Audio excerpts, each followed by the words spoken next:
Good afternoon, everyone, and welcome to this media briefing to discuss NOAA's and NASA's analysis of the 2024 global temperature record and other climate highlights from the year. I'm John Bateman with NOAA Communications, and I'll be facilitating today's briefing.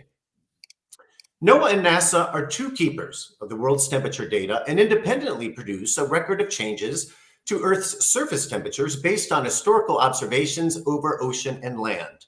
Consistency between these two independent analyses and those analyses produced by science agencies in other countries increases our confidence in the accuracy and assessment of the data, as well as the resulting conclusions. We will begin this media briefing with Dr. Russ Vose, the Chief of the Monitoring and Assessment Branch at NOAA's National Centers for Environmental Information, or NCEI. He will provide a summary of NOAA's global temperature and climate analysis for 2024. Following Dr. Vose will be Dr. Gavin Schmidt, Director of NASA's Goddard Institute for Space Studies, who will summarize NASA's global temperature and climate analysis for 2024 as well. After their presentations, Dr. Vose and Dr. Schmidt will be available for questions from the media, which can be asked in the Q&A box located at the bottom of your screen. Also, the slides from the presentation will be available for download. Just click the link in the event information window located at the bottom left of your screen. We will now begin our review of the 2024 Global Climate Analysis with NOAA's Russ Vose. Hey, so good afternoon or good morning, depending upon where you are today. Happy to be here and happy to be doing this once again with Gavin at NASA. I'm Russ Vose. I am from NCEI, and Gavin is from NASA, and NASA doesn't need any, help publicizing what they're about. But I wanted to start for just a minute by telling you just a tad bit more about the National Centers for Environmental Information, because we're a little less known. So we archive a ton of oceanic, atmospheric, and geophysical data from NOAA and many other sources, like 60 petabytes of it. It's all freely available to anyone who needs it, and it includes everything from tree ring data to underwater video data to space weather data. We use it to develop a wide variety of use-inspired products and services, such as the World Magnetic Model, the Global Tsunami Database, and the U.S. Climate Normals. We're a part of the Department of Commerce, and our work supports its strategic objectives, particularly those related to data and services for decision makers. And likewise, our work supports many sectors of the economy, including primary sectors like agriculture, secondary sectors such as construction, and tertiary sectors such as transportation. And right now we're doing a lot of work in support of insurance, retail, and architecture and engineering. We also do a little work with global temperature. We've done that for a long time, and that's why you're all here today. So I'll get to the headline here with the next slide. The punchline is it was the warmest year on record. 2024 was the warmest year on record. This figure in particular shows the annual global temperature through time from 1880 to the present from NOAA. Y-axis is the departure from the long-term baseline.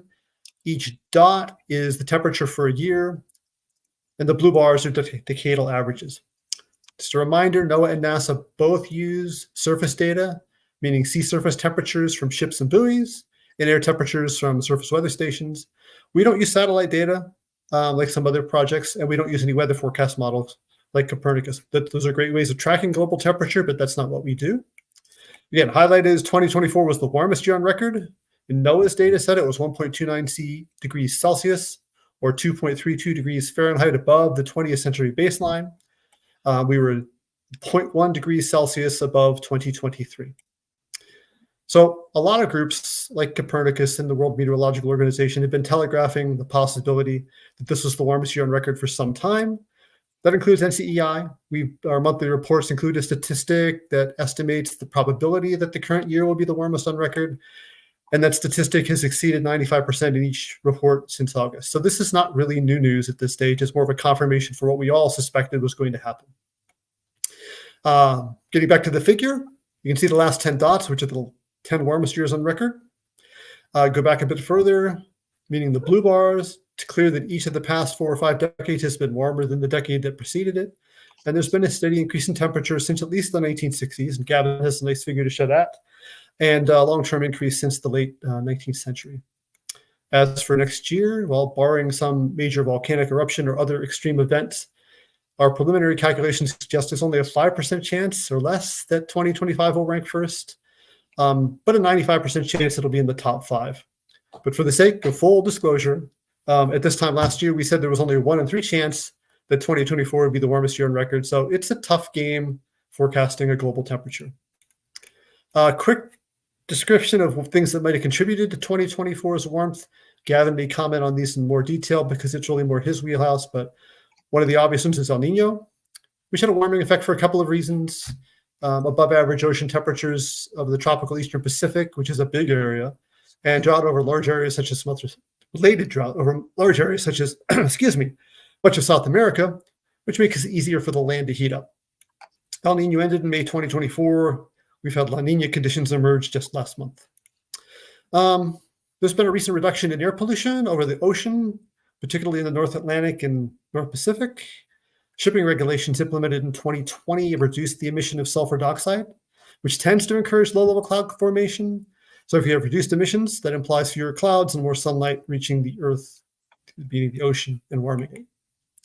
There's some other near-term contributors that are probably tinier, like the 2022 volcanic eruption in Tonga, which put a lot of water vapor into the stratosphere. The sun's technically about at its peak of an 11-year cycle. Polar sea ice has been very low levels. Again, Gavin will talk more about that. That allows more energy to hit the ocean rather than being reflected back to space. There's been a longer-term decrease in cloud cover. Recent study by NASA using the Terra satellite found a small but tangible drop in global cloud cover over the past 2 decades in both the tropics and the mid-latitudes. That's a little different than the shipping thing I just mentioned earlier, but shipping thing sort of contributes since 2020. And then, of course, there's been concentrations of gases like carbon dioxide, which is 50% higher than pre-industrial levels. Methane and nitrous oxide are also up about 150% and 25%, and those obviously contribute as well. So now I hand the mic off to Gavin to tell you the NASA story. Thank you very much, Russ. That was a great summary. The NASA data as well shows, of course, that 2024 was in fact the warmest year on record, and the gap between 2023 and 2024 was significantly outside of our estimated uncertainties on any 1 year's estimate. So there's really no question about that. Just a little bit of interagency rivalry here, though. I did in fact predict that 2024 would be the warmest year on record, with I think a 55% probability at the beginning of the year. So yeah, one for us. One of the nice things about the efforts that we've done is we've done a lot of work on the uncertainty associated with these numbers. We have a new ensemble of possible reconstructions, which are seeing a little bit of the uncertainty associated with that in there, and that allows us to say things like, what's the likelihood that this year is more than 1.5 degrees above the pre-industrial, with a little bit more confidence than we have been able to do in previous years. But the main conclusions are, as Russ said, all of the groups agree, regardless of how they put the data together, regardless of what data they're using. So this is a very, very robust and solid result. Russ?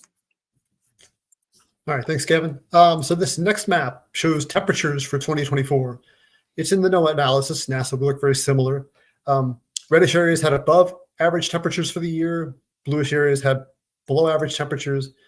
For this map, the baseline period is 1991 to 2020. So temperatures were warmer than average, meaning reddish in color, over the vast majority of the Earth's land surface. The largest warm anomalies were in the Arctic, northeastern North America, and Eastern Europe. North America, South America, Europe, Africa, and Oceania all had their warmest year on record. Asia and the Arctic ranked second. Overall, it was the warmest year on record for the land surface as a whole. By the way, the US also had its warmest year on record.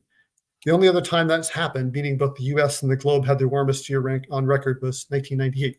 Also another big El Nino year. Much of the ocean surface was above average as well. The largest warm anomalies were in the North Atlantic and the Western North Pacific. And again, it was the warmest year on warmest year on record for the ocean as well. The map at the lower left, this little map, tries to put this heat in perspective. You don't need to look at the fine details, but anything that's reddish, in other words, most of the planet, was much above average. That means the 90th percentile. The brightest red areas had their warmest year on record, which includes a big chunk of planetary real estate between, say, 50 degrees north and 25 degrees south, except for the Eastern Pacific. Some ocean areas fell into what's called the supermarine heat wave category, meaning their daily sea surface temperatures at those locations broke their historic records. The largest such area was in the tropical Atlantic and the Caribbean Sea, basically along the northern and eastern shores of South America. But there are extensive parts of the Southern Ocean that also had supermarine heat waves during the year, as did portions of the subtropical Western Pacific and the Indian Ocean. Some areas had more than 80 supermarine heat wave days during the year. But for the sake of fairness, it wasn't hot everywhere.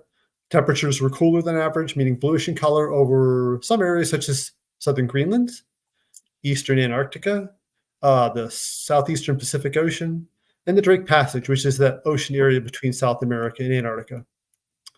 One other point on the map, because this has popped up in the news a little bit briefly, the Arctic and the northeastern North America. Warming in this area sometimes gets some attention because of the potential for a more sustained opening of the so-called Northwest Passage, which is a sea lane or multiple sea lanes between the Atlantic and Pacific Oceans through the Arctic. Travel through the passage is typically only possible for, I think, a few weeks of the year, something small like that. Longer-term warming certainly contributes to the possibility of a longer shipping season, but warming doesn't prevent thick multi-year ice from flowing down from the Arctic Ocean into the Canadian Arctic archipelago, where it can block or choke narrow points along the passage. There's some recent evidence that the length of the shipping season has actually dropped in some areas since 2007 for just this reason. But I sort of share this vignette just to drive the point home that changes aren't as simple as, oh, it just gets warmer. The climate system is more complex than that. And now back to Gavin, who's going to talk about some longer term trends. Yeah, I mean, the most important thing, obviously not from the questions that we're getting today, but from my point of view, the most important thing that our data provides is the longer term trends, because those are the things that are the most predictable and the most important for the predictions going forward. And the long term trends are very, very clear. It's warming more over the land than it is over the ocean. It's warming more in the northern hemisphere, where there is more land, than in the southern hemisphere, where there is less. And it's warming most of all in the northern hemisphere, in the Arctic regions, and that's obviously extremely concerning for things associated with the Arctic sea ice, but also the ice sheets in Greenland. The only places where we see over this now, I mean, this is since 1970, so that's 55 years, is that right? Is the only place that has seen a net cooling is immediately around the Antarctica, and we've been doing work on that, and it seems that that is likely to have been influenced by the meltwater from the ice sheets changing the stratification in the Southern Ocean. But the pattern of warming that you see is in fact very close to what models have predicted for many years, and we are now seeing very, very clearly. Russ? All right, thanks, Kevin. We've got here now is a little video to show for what things look like over the course of the year. So this video is showing the departures from average by month. So it's like the previous map that I showed, only it's on a month-by-month basis. So consistent with it being the warmest year on record, there was a lot more red than blue on most of the maps. That's not a real surprise. Every month from January through July was record warm, with August being a tie. In fact, there were 15 straight months of record global temperatures from June 2023 through August of 2024. It's cooled off a bit since then. For example, December 2024 was about 0.13 degrees Celsius cooler than December 2023 in the NOAA analysis. September through December of 2024 each ranked second warmest, but that's, again, hardly visible on the maps. As always, there were significant month-to-month changes in the pattern, particularly over land. For example, Antarctica was much colder than normal in January, but warmer than normal in August. Asia was colder than normal in February, but warmer than normal in November. And Africa was warmer than normal in March, but much cooler than normal in October.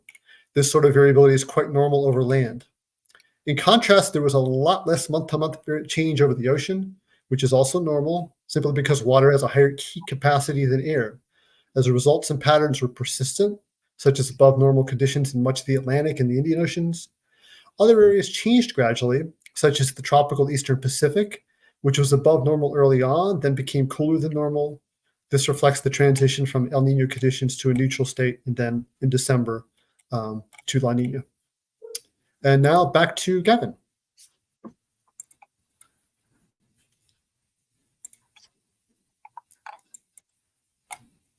Every year we get asked, why is any one particular year warmer or cooler or different from the trend that we were expecting, and so we try and help you guys out here by examining the expected impact of what's happening in the tropical Pacific. So the El Nino, La Nina variations, as you know, El Nino is a warm event in the eastern tropical Pacific. La Nina is a cool, not quite opposite, but effectively opposite, cool event in the eastern tropical Pacific. We started 2024 with a medium to strong El Nino at the beginning of the year. And what we can see from a statistical analysis of the data going back to the 1950s is that if you start a year with an El Nino event, there is a lag by which that heat kind of affects the heat around the world, and there's a very strong correlation between the state of El Nino in February and March and the eventual annual temperature. And so you can use that relationship, statistical relationship, to kind of abstract out what the standard response in the annual mean temperature to the state of ENSO would be at the beginning of the year. And as I said, we started the year with an El Nino, and so that gave us a boost, statistically speaking. And you can see in the graph that we have seen similar boosts in, for instance, 1998, 2016, a little bit 2020, and very clearly in 2024. And the boost that you get is for a medium to strong El Nino is around 0.1 degrees Celsius above the trend. And so in that sense, 2024 was behaving much more like a normal year in that it was responsive. It was, well, it's not really normal anymore. So, as a departure from the expected long-term trend than 2023. Now, if 2023, if you recall, started the year with a mild La Nina, and so would have been expected to have been relatively cool, a little bit cooler than the trend, but in fact was a massively warm year, which took everybody by surprise last year. We're not seeing quite such an anomalous anomaly, if you like, in 2024, but it was at the high end of what we predicted at the beginning of the year. But there was a very clear ENSO signal, but I have, and our analyses suggest that there are other things going on that are giving us a little bit of a boost beyond what you would have expected just from the trends and the variations from El Nino. But I think that a full synthesis of that really is still to come, and we will be talking about that in the months to come. Russ. All right, thanks, Gavin. Shifting gears here a little bit. So far today, Gavin and I have spoken mainly about temperature, and there were a number of truly notable extreme heat episodes last year. I'm in the significant event territory now, if you will. Not the long-term stuff, but just the significant individual events that happen. But yes, there were a lot of big extreme heat episodes last year, some of which were like crazy in Mexico in May when the howler monkeys were literally dropping from the trees from the heat. Or Phoenix last year, which had 70 days over 110 degrees Fahrenheit. I used to live out there. It was not like that 30 years ago. Any day over 110 is uncomfortable. You certainly don't want to go for a run in that weather, but 70 days, that's hard. That's tough. But I'm shifting gears. I want to talk a little bit about notable precipitation extremes for a minute, both on the wet side and the dry side, meaning drought, because of their dramatic impacts to communities worldwide. Here are just a few examples from the map that you see here, but there were many others. Like in September, there was an unusually early storm system that drenched large parts of the northwestern Sahara. Some areas received up to 8 inches of rain in just 2 days, which is about what you get in an entire year. In one case, the rainfall filled a lake there that had been dry for 50 years. In September, you've all heard about this. Hurricane Helene struck the southeastern United States, including the headquarters of NCEI. There were over 200 fatalities, and it was the deadliest U.S. hurricane since Katrina. From a rainfall perspective, it was probably about a 1 in 1,000 year event. And USGS actually estimated that there were over 1,000 landslides in the area and considers it one of the worst such events in history. Just a few weeks later in October, there was torrential rain in southeastern Spain that led to flooding that killed over 200 people and caused extensive property damage. In some areas, over a year's worth of rain fell in just over a day. And unfortunately, there were many others that I don't have time to talk about today because I want to mention a couple of dry examples. One of the real compelling ones this year was South America. It was exceptionally arid throughout the year, in part due to the lingering impact of El Nino. It was also the continent's warmest year on record, or at least tied for warmest year on record. The NASA Earth Observatory noted that rivers in the Amazon fell to record low levels in October. There were months of diminished rains that amplified fires, parched crops, disrupted transportation, and reduced hydropower. There was also an extended dry spell in southern Africa early in the year, some areas receiving less than half of the normal rainfall. Again, El Nino was likely a driver, and above normal temperatures certainly exacerbated the situation. The dry conditions came at a critical time in the agricultural season, reducing crop yields and livestock production, and caused food shortages and damaged regional economies. At one point, Zambia's biggest source of power, something that's called the Karibo hydroelectric plant, was operating at less than 1/10 of its capacity, which led to days at a time without electricity. So these are just some illustrations of the extreme events that went on last year. There were many others, but having recounted all that, I wanted to clarify a couple of things. First of all, we aren't saying that any of these events were caused by changes in the Earth's climates. Extreme events have always been a part of the climate system. As an example, ask anyone who lives in an area that has a decent chance of dealing with a tropical storm each year, like Florida or Louisiana. It's also important to note that things like exposure or changes in exposure, meaning who or what lies in the path of an event, and vulnerability, how susceptible those people and things are to being damaged, they can exacerbate the impact of extreme events. In the US, for example, there's been an upward trend in billion-dollar disasters due to increases in exposure and vulnerability, as well as changes in the frequency of some extremes. We certainly expect to see more rainfall extremes in a warmer world, simply because warmer air can hold more moisture. And in theory, a warmer climate might have worsened some events this year. But to be clear, individual events have complicated a particular circumstance that need to be sorted out, which is really on the frontier of science this year. One last point, going back to global in scale to ease the transition for Gavin. According to preliminary data from the Global Precipitation Climatology Project, 2024 was the third wettest year on record for the globe, behind 1998 and 2016 by the tiniest of margins, meaning 0.22 millimeters. And again, notably, El Nino was a major player in both of those years. Back to Gavin. And now focused a little bit on the polar changes. So the declines in the Arctic are still very steady. We haven't matched, fortunately, the peak declines that we had in 2012, but Arctic sea ice remains on a very, very strong downward trend, and that's having huge impacts on the climate associated with the with the polar regions there. People often ask us, how much faster the Arctic is warming than the global mean, and it's roughly 3 to 3.5 times as fast. That's really been a very big shift in the last 40 years. If you go to the next slide, you can see the Antarctica is not really the same story. Until very recently, trends had actually been slightly up, perhaps associated with the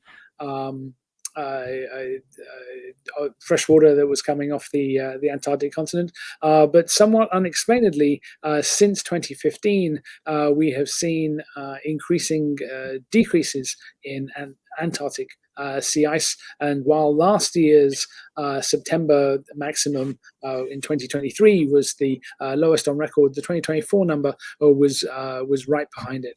And so we don't have a great explanation for why that trend shifted, or whether it's just noise.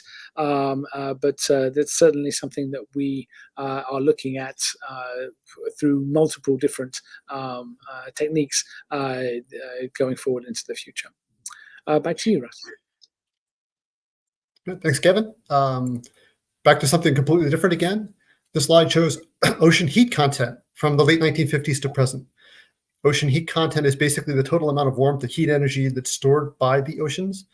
It's essential for understanding and modeling global climate, because 90% of the excess heat in the Earth system is actually absorbed by the ocean. Changes in ocean heat content are determined using measurements of ocean temperatures around the world at different depths. These measurements come from a variety of instruments, ranging from things that are called bathythermographs to Argo profiling floats to biologging devices on marine mammals such as whales and seals. Yes, I guess we do exploit like animals once in a while for the sake of climate. In 2024, the warmth of the world's oceans hit a record again. It's the highest since records began 6 decades ago, and the 5 highest ocean heat content values have all occurred in the last 5 years. There's been a steady upward trend since about 1970, and as with surface temperature, each decade has been warmer than the decade that preceded it. But there's less variability from year to year, because oceans they don't work that way. There are multiple estimates of ocean heat content. We have a couple of lines on here, and I'd like to point out that the NASA ECHO record is consistent with the NOAA record and showing an ongoing increase in record levels of ocean heat content. Because changes in the ocean systems occur over centuries, the oceans haven't actually warmed as much as the atmosphere, even though they have absorbed, again, more than 90% of the heat since the mid-50s. If it wasn't for the large heat storage capacity provided by the oceans, the atmosphere would have warmed much more rapidly than it already has. Now, back to Gavin. Well, actually, let me just kind of go back to that last one again. There was one more data point there. One of the things that is worth saying is that ECHO is an ocean state estimation, which uses a lot of different data, not just temperature data, to calculate the total heat content change, and we have multiple versions there. So you can see that there's clarity in how this is increasing year by year, but there is some uncertainty about what you're doing when you're filling in the data. So that was just a tiny little point on that. Next slide. Sorry. Yeah, I didn't. This wasn't updated. One of the things that people often ask us is how we know that the surface temperature records that we put together are true. Like, how do we know that that these are good estimates of what's going on? Well, we have different ways of assessing the temperatures. There are 2 ways that are mentioned here, and they haven't quite been updated to 2024, but the patterns are very similar, so you can see what's going on. The trends that you see in the reanalyses, which uses different weather measurements, it uses satellite instruments, it uses weather model to put those things together. You can see that there's higher resolution there, but the patterns of change that we see that warmth over land in the northern hemisphere, in the Arctic, et cetera, is very similar in the reanalysis data and in the in situ surface measurement analysis, and a totally different way of estimating what the temperatures are is directly from satellite. There is an AIRS instrument that has been flying on I think Aqua, I forget, since 2003, and that has it's a totally independent estimate of what the surface temperatures are doing. It has some systematic differences from the surface temperatures. You can see perhaps the trends in the tropical rainforest regions are somewhat anomalous, and I think that the cooling in the Southern Ocean is a little bit exaggerated.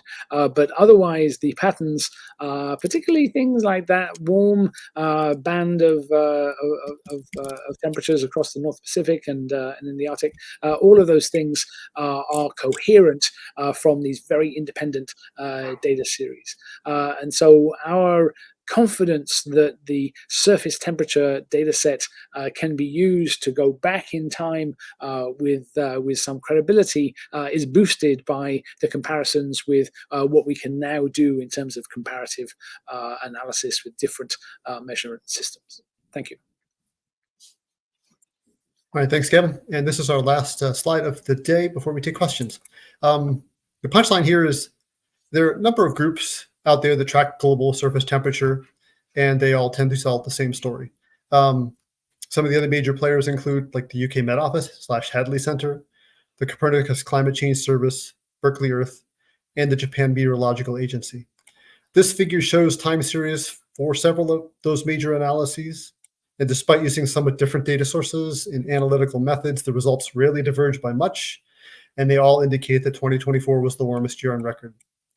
In fact, using an average of multiple data sets, 2024 was about 1.55 degrees Celsius above the average for 1850 to 1900, which is a reasonable surrogate for pre-industrial conditions.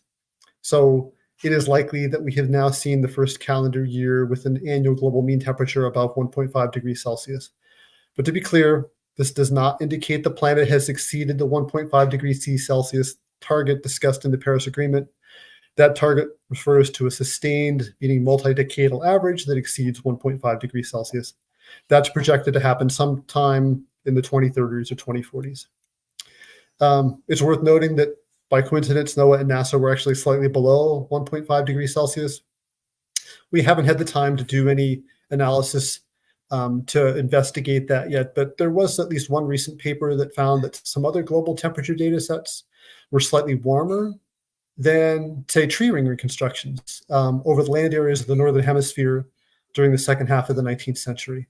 And if that's the case with NOAA, for example, then NOAA might have had an average for 1850 to 1900 that was a little bigger than it should be. And if that average was a little too big, then you're subtracting a number that's too big from the 2024 temperature, which would nudge you under 1.5 degrees Celsius, if you like to split hairs. But the real punchline here is it was another really warm year. And the threshold doesn't exactly mean anything in that context. There's heat. Two other quick points. There are groups like NOAA, remote sensing systems in the University of Alabama at Huntsville that also track temperature, meaning above surface temperatures using satellites. This slide doesn't show those, but those are started in 1979. They all show that 2024 was the warmest year on record for the lower and middle troposphere. They also show a big jump, as Gavin pointed out to me the other day, over 2023, about 0.3 degrees Celsius. That's my final word, with one exception. Just wanted to emphasize, this is, I think, the 5th year in a row. Gavin and I have done this. It's been a pleasure working with Gavin on this and a privilege working with NASA. So look forward to doing it again down the road. Gavin, if you want to chime in on the series agreeing, feel free, and then we can be happy to take questions. Thanks, Russ. And obviously, likewise. One of the things that's coming up in the questions, and you mentioned just now, is really the uncertainty in these numbers. And it's worth digging in a little bit as to why any of these things are uncertain. You can see that, like, from the 1960s onwards, there is very, very little difference between any of the different methods that are used to put this together, and that would include the Copernicus data as well. And so the uncertainty for any one annual year measurement in the modern period is around 0.05 degrees Celsius. That's very small, and on a graph like this is barely detectable. But you will also see that as you go back in time, there's more diversity, right? Because the methods that we're using have to do more work because there are more inhomogeneities in the data set. There are more gaps in the data set. There are more areas of the world that do not have sufficient data to really constrain what was going on. And so the differences that we have in our methodologies, whether we're using EOFs or kriging or interpolation or artificial intelligence now in the machine learning in the new NOAA data set, or a constrained model, all of those things make more of a difference. And so when you try to estimate how things have changed since the pre-industrial, there are more significant uncertainties. And the uncertainties associated with 19th century anomalies are around 0.1, perhaps even 0.2 degrees Celsius. And it's not obvious that all of the data sets that we have are really capturing all of that true structural uncertainty, particularly in the sea surface temperatures. And there was a paper very recently that looked at sea surface temperatures kind of in the early 1900s and suggested that there may still be some quite significant for our purposes, but not really significant in the bigger picture of things. There may still be some significant uncertainties in what the global mean sea surface temperatures were doing at that point. And of course, going back even further, then the uncertainties expand. And so you cannot expect a clean answer for when we will have passed a level like 1.5 or 2 or anything. These are going to be things that are clearer in retrospect, but there's effectively an irreducible uncertainty due to the fact that the data collection systems that we had in the 19th century were not as fit for this purpose as the data systems that we have at present. And so, yes, so thank you very much. I'm happy to join Russ with answering the questions. All right. Yeah, thanks so much, Gavin. Thanks so much, Russ. We'll open the briefing to questions right now. As a reminder, to ask a question, please find the Q&A box located at the bottom of your screen. Type in your name, your media affiliation, your question, and the specific expert you would like to answer it, if possible. Russ and Gavin, just looking at some of the questions coming in, you have touched upon a lot of this already in your talk. But it probably is going to be good to go over some of this again for some of the folks who need to get these answers. First one is from Issam Ahmed from the French press agency, either Gavin or Russ. To what extent is La Nina expected to hit the brakes and prevent 2025 from being another record warm year? You can have that, Gavin. Yeah, happy to take that. So going with the historical precedent set by the data, starting this year with a mild La Nina suggests that we will be a little bit below the trend. And since we've been so far above the trend, that implies that 2025 is less likely to be a globally warmest year. And so my prediction for that is that it will be the third warmest year after 2024 and 2023. Having said that, these predictions failed quite badly in 2023 and are being stretched in 2024. And so to the extent that there are ongoing additional things that are happening, that might mean that the predictions that come from that kind of methodology may be biased a little bit low. As I said, this is something that we're going to be looking into in a lot more detail in the months to come. But I think it is it would be let me say it would be very surprising if 2025 was also a record warm year, and shocking, in fact. So I don't think it will be. Russ? Nothing to add to that. You nailed it, Gavin. Thank you. All right, thanks to both of you. The next question from Kimberly Cartier from the American Geophysical Union. And this is about the 1.5 degrees C question. Given the observed warming spike for the past 2 years, do NASA and or NOAA find that the 1.5 degrees C warming limit goal is still attainable? I can make a quick comment, and then Gavin can chime in. Mine's basically, that's not really our wheelhouse, at least not NCEI's wheelhouse. We can document what's gone on. We do work with saying something about what the future might be like, but this kind of wades into like a territory of other elements, like what do societies decide to do in terms of like,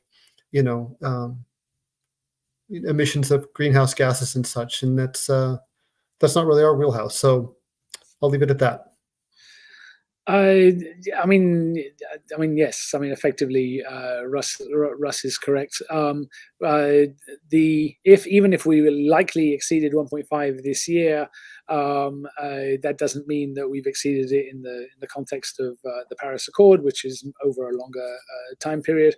But I will say that we anticipate future global warming as long as we are emitting greenhouse gases, and until we get to net zero, we will not get a leveling off of global mean temperature. And so global mean temperature will continue to rise as long as we continue to emit effectively carbon dioxide, and that's something that brings us no joy to tell people, but unfortunately that's the case.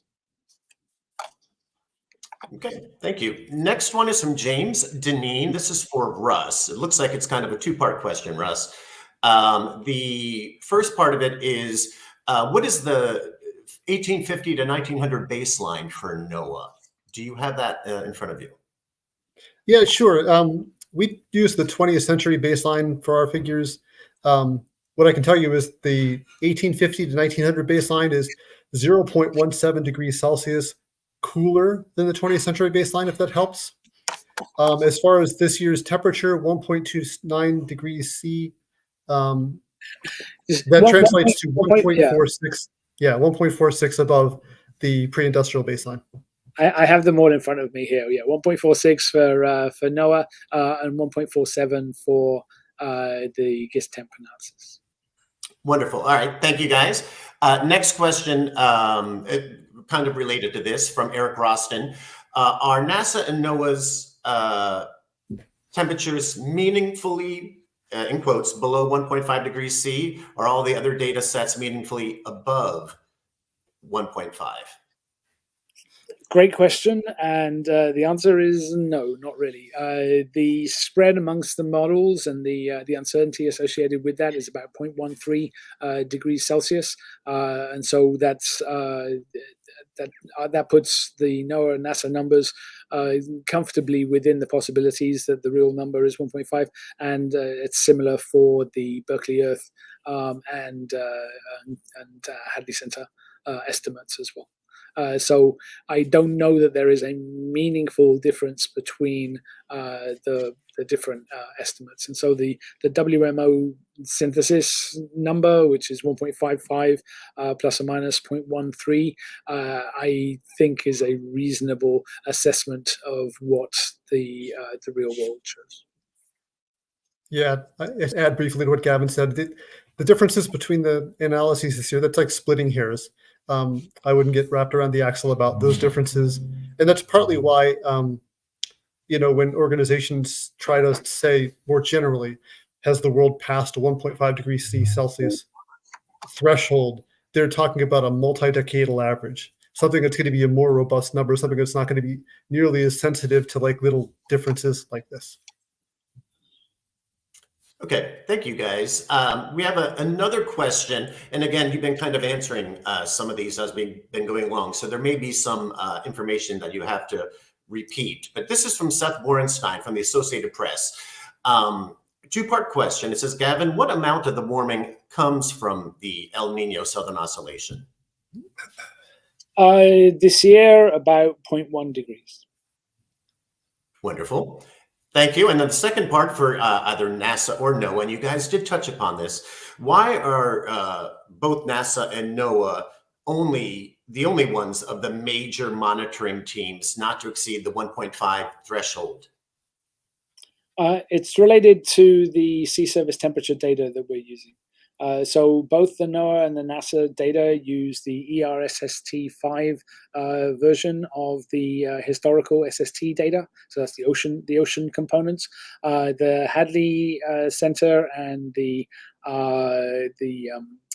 and Berkeley Earth use a different SST product, but really there's only two products being used, and so one of them is a little bit warmer than the other, but it's very unclear which one is most accurate.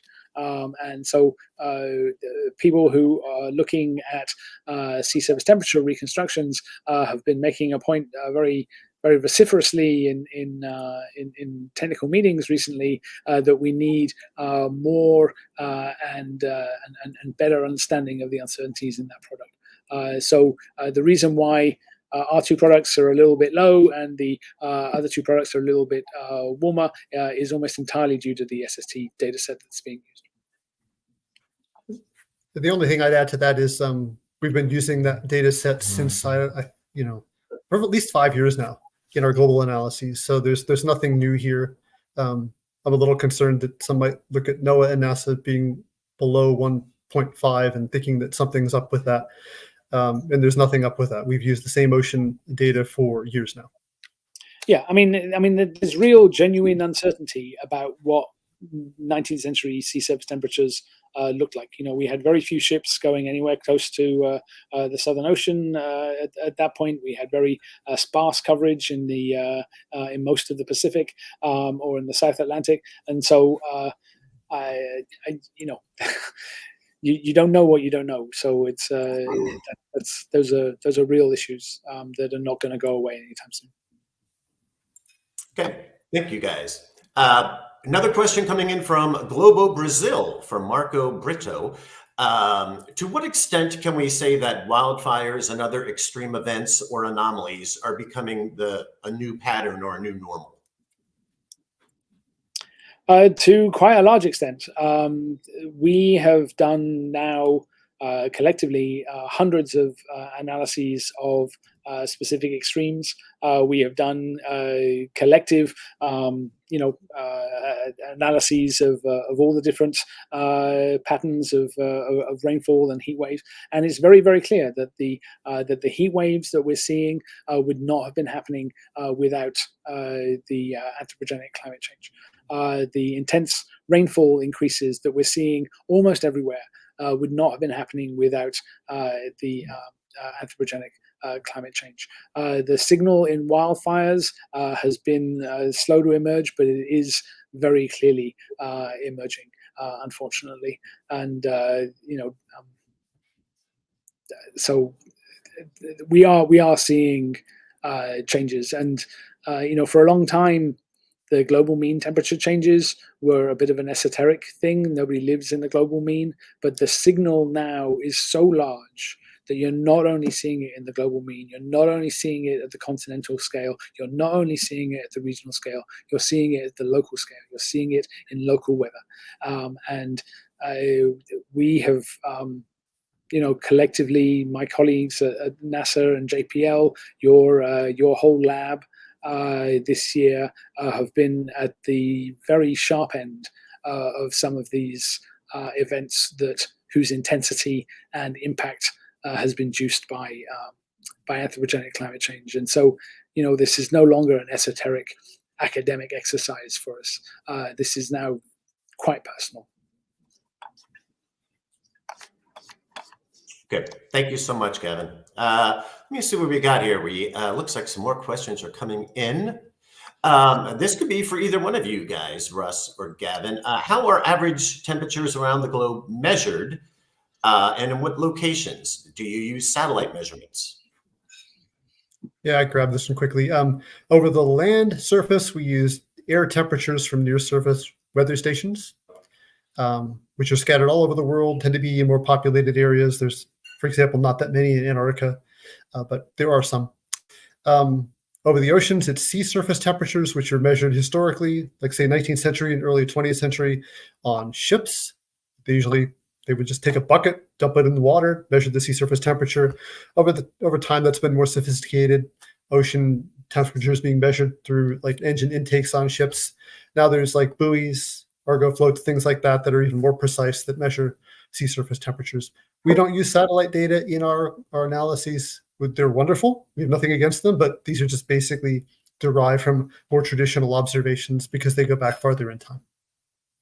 Yeah, I mean, we use the satellite data to, as we mentioned earlier on, to validate the efforts that we're doing to make sure that there's no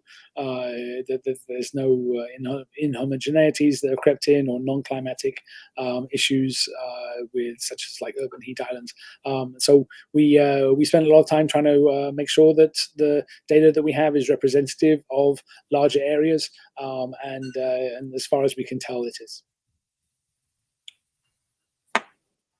Okay, thanks, guys. Let me see what else we have here. All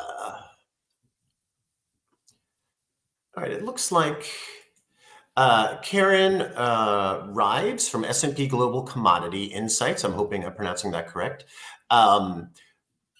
Interesting question. This year, it appears that we all tried to coordinate the release of our global reports with the other international agencies. What prompted that? What prompted it was a desire to be a little bit clearer in terms of what message goes out to the public. We coordinated with the EU Copernicus services such that we all released data today, but it wasn't that big a deal in terms of coordination, but we have been coordinating NOAA and NASA now for at least over a decade, and we've been coordinating as well with the Hadley Center in Berkeley Earth for most of that time as well. We're not rivals, right? We're all kind of looking at the same thing from slightly different views, and the best thing that goes out to the public and to the media is the subtotal of all of that information, because we learn a lot when they line up. That tells us that something is very robust, and when they diverge, it tells us that there's still some real uncertainty there. And so that's very useful information for people to know, and the coordination of these releases and of these efforts is really in order to make that abundantly clear for everybody. Yeah, spot on. The only thing I'd add to that is just expressing our appreciation to all the other groups for being willing to coordinate, because that does put some pressure on some groups, because you're trying to get the data that are rolling in at the last minute, and you have operational processes that are running, and it's not always so easy to make happen. And it does have some stress. So we appreciate everyone doing that. Absolutely. And a particularly shout out to like Copernicus, because they're in a slightly different position where their numbers are available a tad earlier, and they were willing to like hold on so we could all do things at the same time. So we really appreciate everyone being on the same page. Yeah, we certainly do. Thanks, guys. Next question from Nippon TV. First of all, thank you so much for the wonderful presentation. What can you say about potential changes to the great ocean currents like the AMOC and how that might factor into global surface temperatures down the road? Yeah, so we don't monitor AMOC ourselves. I mean, there is a monitoring effort that's run out of the UK, the Rapid Array, and it shows, a lot of interannual variability. There's a very slight, though not quite significant, decline in the AMOC, but that's really that's something for the future. I don't really have anything else to say on that. Okay, I'll move on unless you have anything to add, Russ? Nope, we're good. Okay, the next question's coming in from Japan Broadcasting Corporation, Mikio Tanabe. This is a question for either one of you. The probability for 2025 to be one of the 5 warmest years is estimated to be about 96%. Can you explain or perhaps review a little bit as to what made you arrive at this conclusion? Sure. Briefly, we have we did some work about a decade ago that just looks at the shape, the nature of like the global time series and the things that drive it, like ocean temperatures and such. And so it looks at the persistence of things and the variability around that. And it does a reasonable job of sizing things up. And that's how we came in. 95, 96% chance we'll be in the top 5, years on record. All right, thank you. And I just want to remind folks I have about 5 more minutes left to take your questions. It looks like we have a few more. From the New Scientist, Russ, you mentioned official U.S. breach by late 2030s and 2040s. I'm sorry, not U.S. Let me read that again. You mentioned official 1.5 breach by late 2030s or 2040s. Seems like researchers think it might come earlier than that. What is your perspective? Well, I suppose it could. It really depends upon how things progress over the next decade. It's possible, but that's sort of the best guess as of a couple of years ago with the Intergovernmental Panel on Climate Change Assessment Report was saying 2030s or 2040s. But, if we keep having warm years like the last 2, then that happens earlier. But I'm personally pulling for Gavin's prediction that like we're more like 3rd and we don't get there quite as fast. Thank you, Russ. And it looks like one last one, and they said they know we're running late, so apologies if you have the time. Wondering what makes either one of you confident about the onset of La Nina, and could you try to explain in simple terms why you're confident of it, and why some other agencies may not have yet called it? So we monitor the El Nino. The ENSO outlook is now being run out of GIS, and so they use multiple initialized models, both dynamic and statistical, to expand out what we expect. They have a very good track record in keeping track of the state of ENSO. There's a bit of a predictability barrier in the spring, so it's hard to see what's going to happen beyond April or May to see what would happen in the second half of the year. But right now we're in a mild La Nina. Whether it meets one person's threshold or another person's threshold is a little bit unclear. But it's not a very large perturbation at this point, and it's not quite clear how that's going to evolve over the rest of the year. Come and ask us in like April, and we'll have a better idea of how that's going to pan out for the rest of the year.